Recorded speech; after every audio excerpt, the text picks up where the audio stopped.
Hey collective, I actually just started the video over. I apologize for that card being out. It's Saturday night and I'm recording for the week ahead. My kids are having a sleepover and they are super loud. So I had to just redo the video.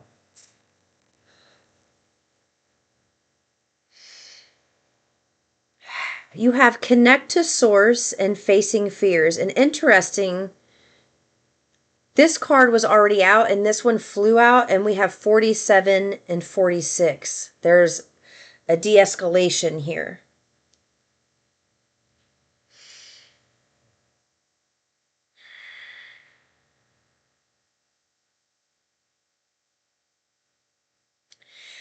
There's a need for some, okay, there's a group here that is in need of this, but if it's not a group, specifically someone in particular, there is something about you having a unique connection with source or your inner being, or you're just really close to your spirit team.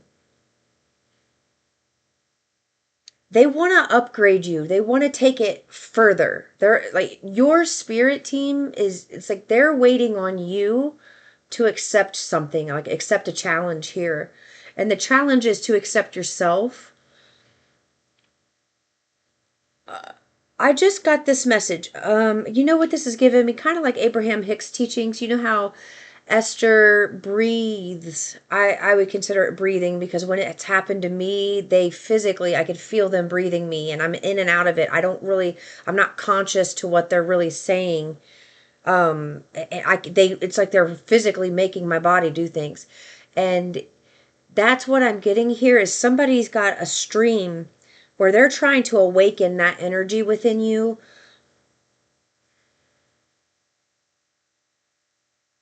And it's requiring you to face some fears that you didn't realize were there. It's almost, and the fears that you're facing, it's like patterns. Okay, so an example, I don't know, maybe I'm getting an example here, okay? It doesn't mean it's yours. You're in your 20s, maybe you go to the bars, you love to dance, you're having a great time, you danced, you had a good time.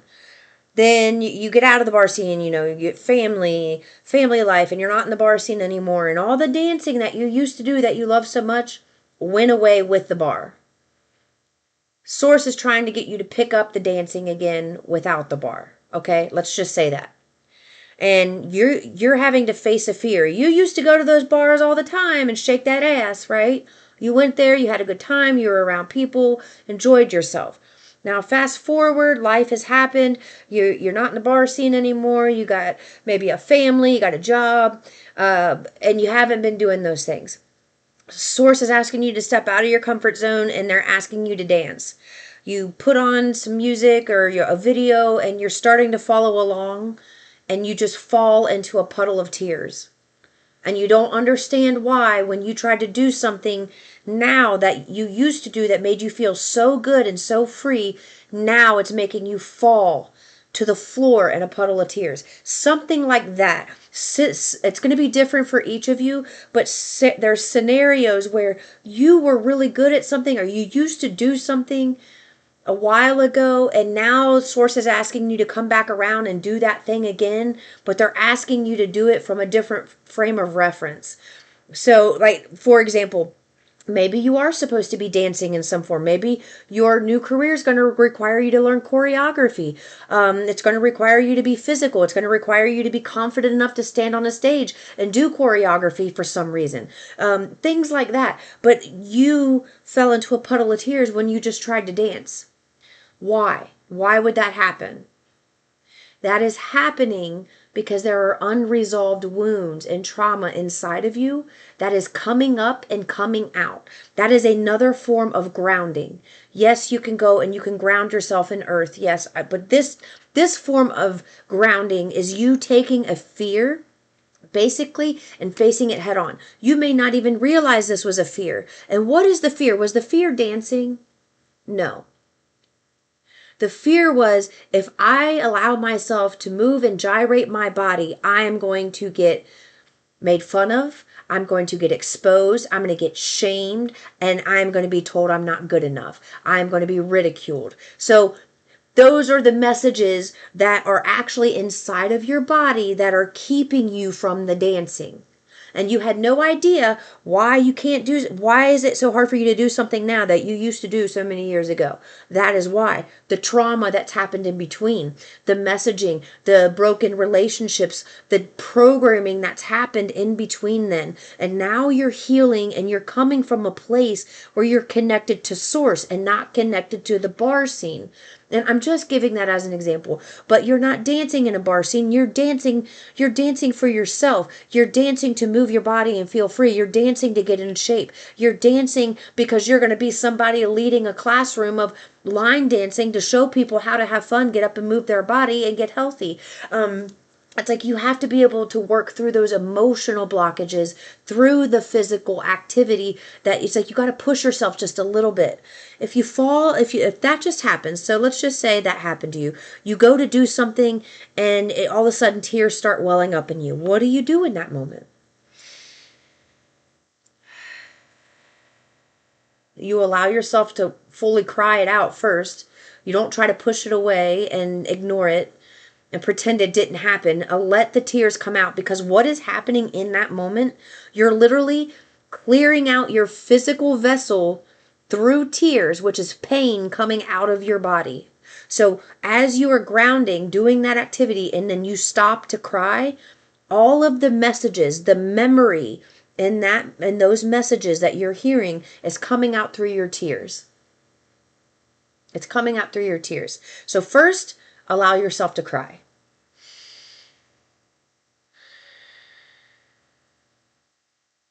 Second, I'm hearing pick yourself up, dust yourself up, and try to do it again. If you start crying again, let it out. If you don't cry, don't cry. Just keep going. If you all of a sudden you get this anger that wells up in you, let it come, but keep doing the activity. It's almost like you're retraining your brain. Even when we feel fear, when we cry, we do this anyway. When we're happy, we do this anyway. When we're sad, we do this anyway. When we feel this, we do this anyway. It's like you're showing your body and your brain it is okay to keep going forward through this fear. Because this is not a fear that's going to hurt you. Dancing is not going to hurt you. It's going to free you. It's about you having the freedom to move your body in any way you want and not give two shits about what anybody else thinks about it.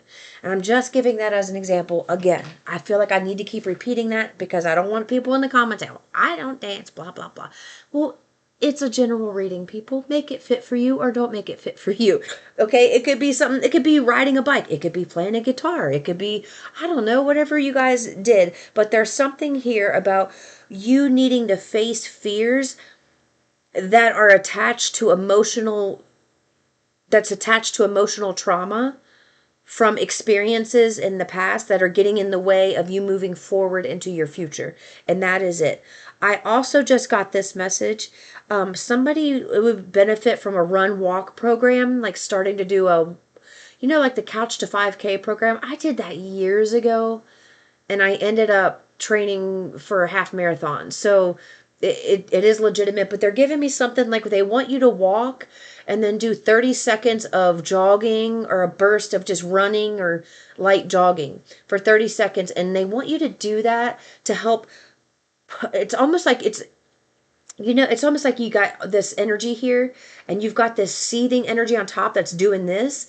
And that little run is going to help burn it off. So you're just calm instead of being like on the surface, you'll be calm. So that little bit of a run just soothes things out for you. Okay. They want these two.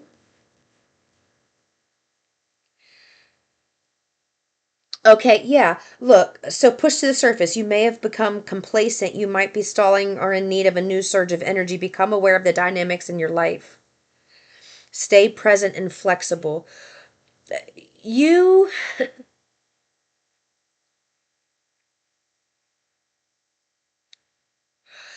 Well, this is interesting. So they want you to know you have absolutely everything you need to break out of your comfort zone and color outside of the lines.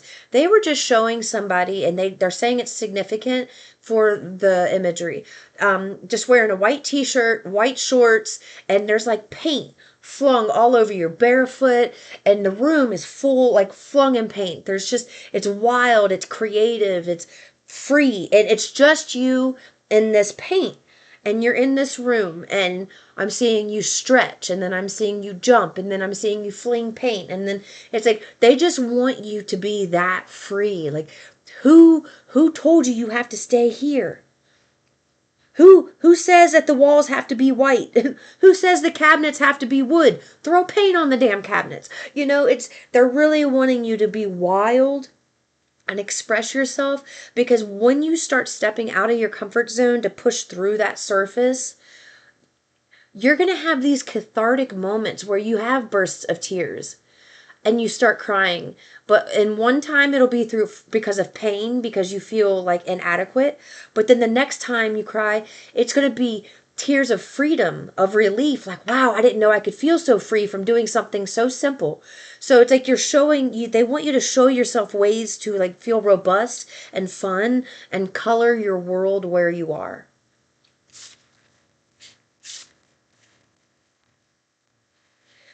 It's important for you to learn this now, because you can't go out and show the world how to color their world if you don't know how to color your own.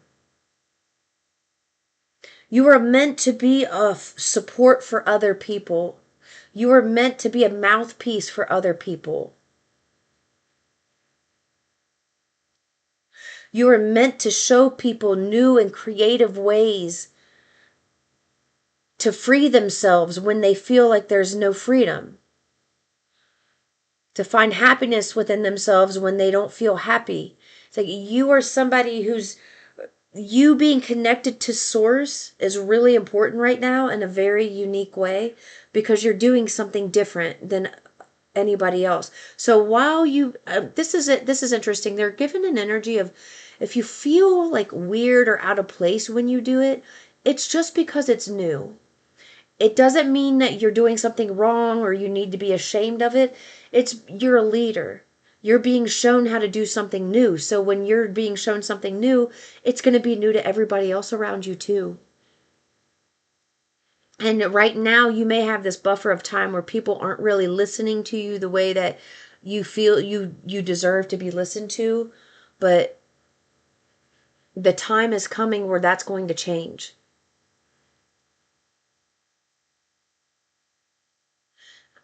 I am getting a message about a family.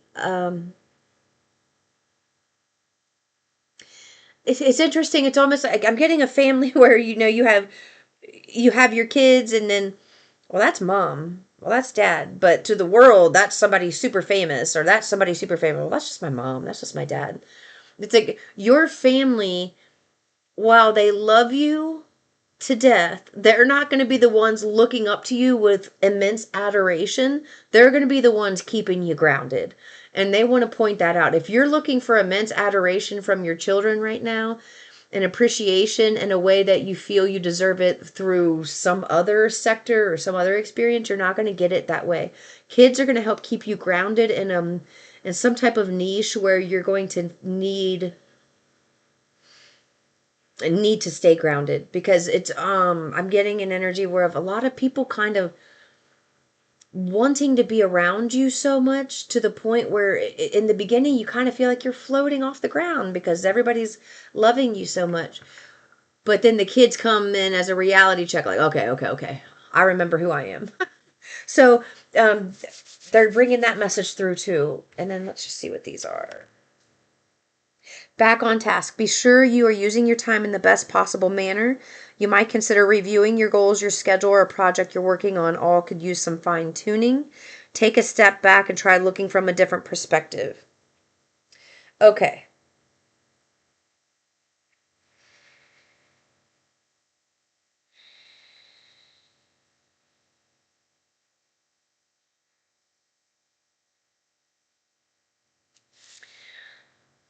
I'm getting a message of something about when you think of a specific person, your thoughts, it's like you get wadded up. Automatically inside of you, you just get kind of locked up. And I know it sounds counterintuitive to do this when you feel the lockjam with them. They're wanting you to look at this person kind of as this weak and feeble child who has the emotional intelligence of like a 2-year-old. They're wanting you to look at them, although from the outside their actions are obviously adult like behaviors. They're wanting you, when you think of this person, to remind yourself that they have the emotional capacity of a 2-year-old. They're not able to maneuver emotions and things and make wise decisions the way that you are. So it's almost like I'm you are taking, they want you to look at this person from a nurturing role. Instead of getting really frustrating from them, they almost kind of want you to look at yourself as above them and them below you, but not in a demeaning way, in a come hither childlike teachable way.